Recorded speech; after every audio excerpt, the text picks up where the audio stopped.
अच्छा बाबू भैया, जैसे कथा पूरी हो रही तुरंत लगा रहे हैं अब महाराज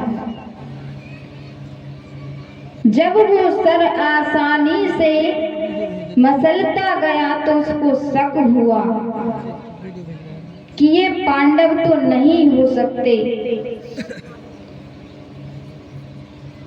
और जब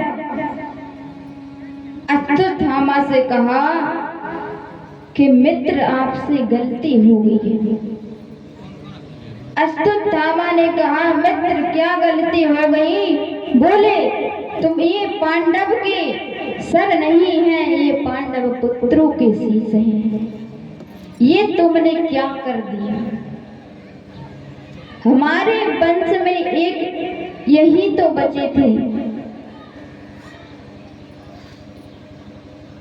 एक यही तो बचे थे जो हमारा अंतिम संस्कार करते, और तुमने इन्हीं को मार दिया। तुमने ये क्या किया?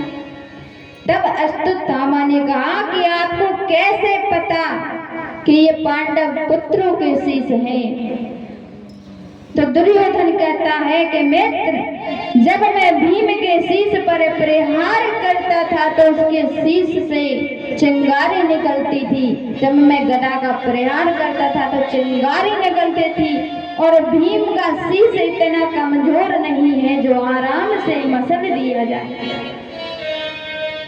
अब तो महाराज दुर्योधन बहुत ही दुखी हुआ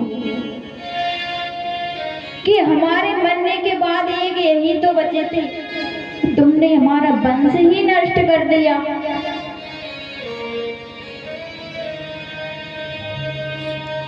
अब महाराज दुर्योधन रो रहा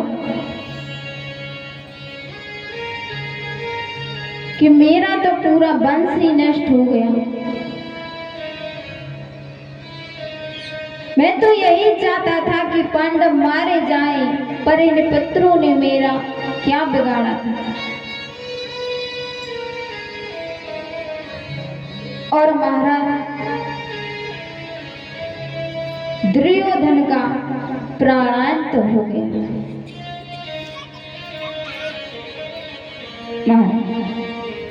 दुर्योधन को ये वरदान था कि आपको सुख के साथ साथ दुख की अनुभूति दोनों एक साथ प्राप्त होगी, तब तुम्हारी मृत्यु हो जाएगी। जब अश्वत्थामा शीश लेकर आया तो दुर्योधन बहुत खुश हुआ, और जैसे ही उसको पता चला कि ये पांडव के नहीं पांडव पुत्रों के शीश हैं तो वह रोने लगा।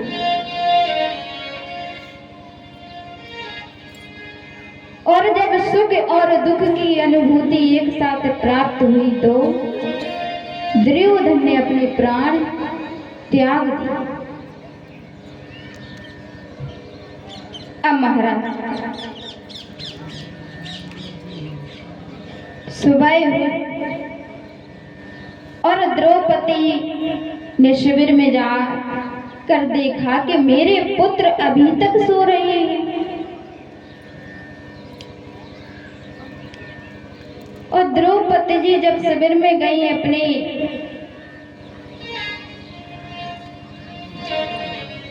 पुत्रों को जगाने के लिए,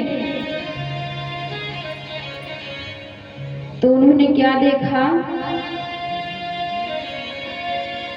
कि उनके पांचों पुत्र मृत पड़े हुए। महाराज